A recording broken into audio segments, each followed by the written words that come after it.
The wind cut sharply across the ruined village of Stahlhofen, a small settlement lying on the fractured edge of the collapsing Western Front.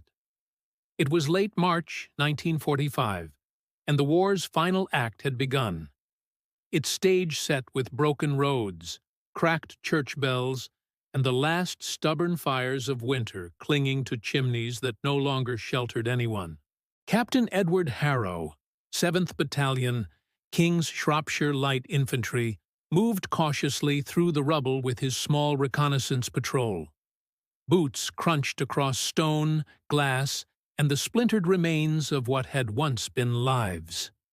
They'd been fighting for 30 hours straight, faces hollow, eyes ringed with smoke and sleeplessness. But Harrow pressed on, determined, his mind fixed not only on the duty before him, but on the gnawing realization that the war, however close to ending, still had the power to surprise them, to wound them, to twist the soul.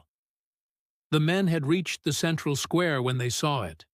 A wooden post, a rough rope, a figure bound tightly, hands secured behind her back, her head slumped forward, dark strands of hair matted with cold and mud, and a sign nailed above her.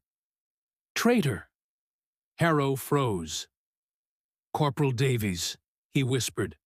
"Check her pulse." The corporal approached cautiously, rifle raised just in case.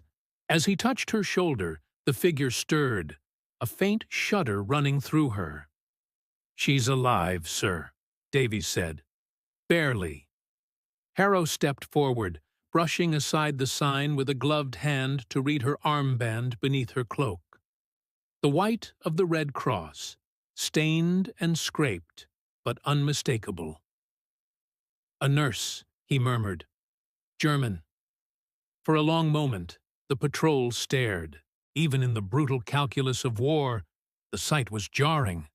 A Red Cross nurse, tied to a post like a criminal. Harrow's jaw tightened. Cut her free. She collapsed into their arms, breath shallow, skin pale as frost.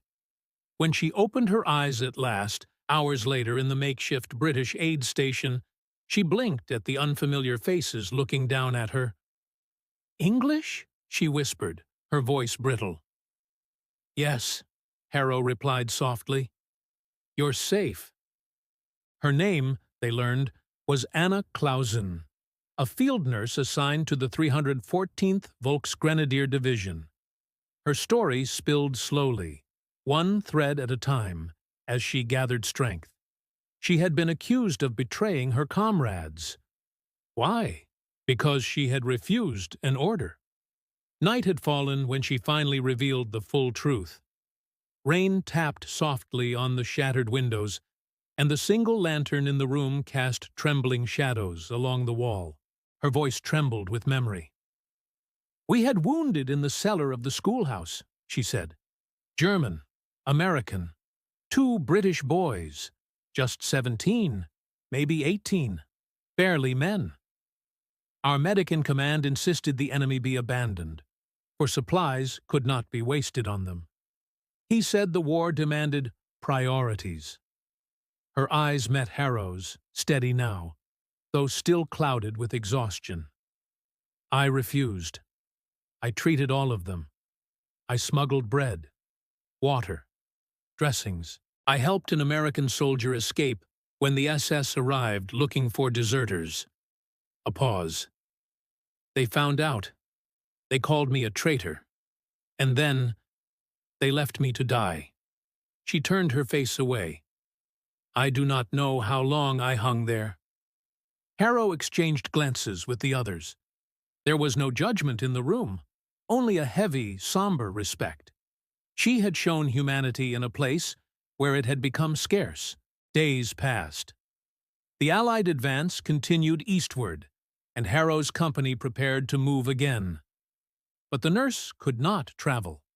She was too weak, her ribs bruised, her feet frost-bitten. So Harrow made the choice, against orders, perhaps against common sense, to stay behind with a small protective detachment until she recovered enough to be evacuated. War offers no clean choices, only consequences. And on the third night, the consequences found them. It began with the distant rumble of engines, not allied, not friendly. Davies burst into the doorway. Movement on the West Road, 20 men, maybe more. Harrow cursed under his breath. Get ready. Defensive positions. Anna struggled to sit upright, panic filling her eyes.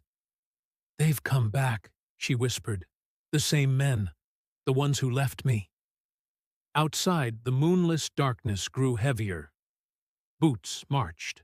Voices barked orders in German. A spotlight swept over the rubble, illuminating the battered facade of the aid station. A warning shout echoed. The door splintered as Harrow shouted, "Hold the line!"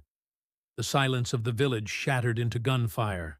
The firefight raged. Bullets punched through walls, spraying plaster. Soldiers shouted. The old church tower collapsed in a roar, sending stones crashing across the square. The British held position, but the Germans were desperate and furious. Deserters, stragglers, men with nothing left to lose. Inside the triage room, Anna crawled to the far corner when she spotted a wounded British private bleeding heavily. Adrenaline surged, defying her pain. She tore strips from her own blanket, pressed them against the soldier's wound, whispering calm assurances in English, now spoken with startling clarity. You will live. Hold on. Outside, Harrow's men returned fire, holding the doorway against wave after wave.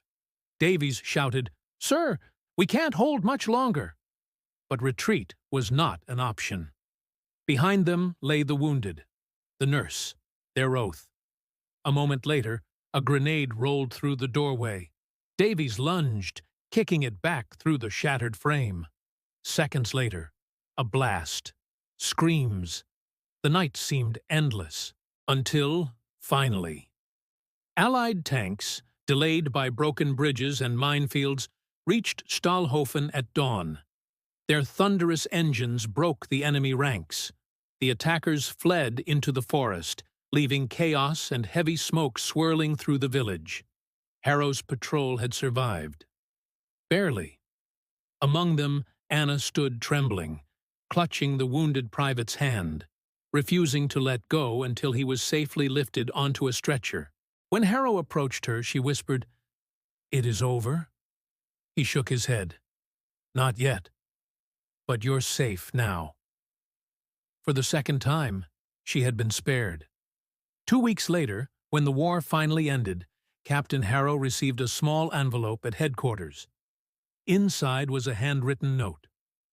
To Captain Edward Harrow and the men who saved my life. Because of you, I have found a reason to live beyond this war. Anna Clausen. Folded beneath it was a Red Cross armband. Torn, stained, but precious. A reminder that in a world collapsing under hatred and chaos, compassion had not been entirely extinguished.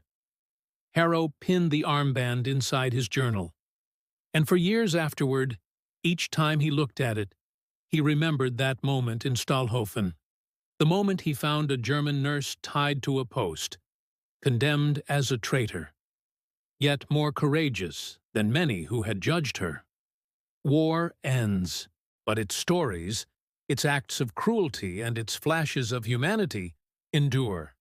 This was one of them, a reminder that even in the darkest hours, light can be found in the courage of those who refuse to let it die.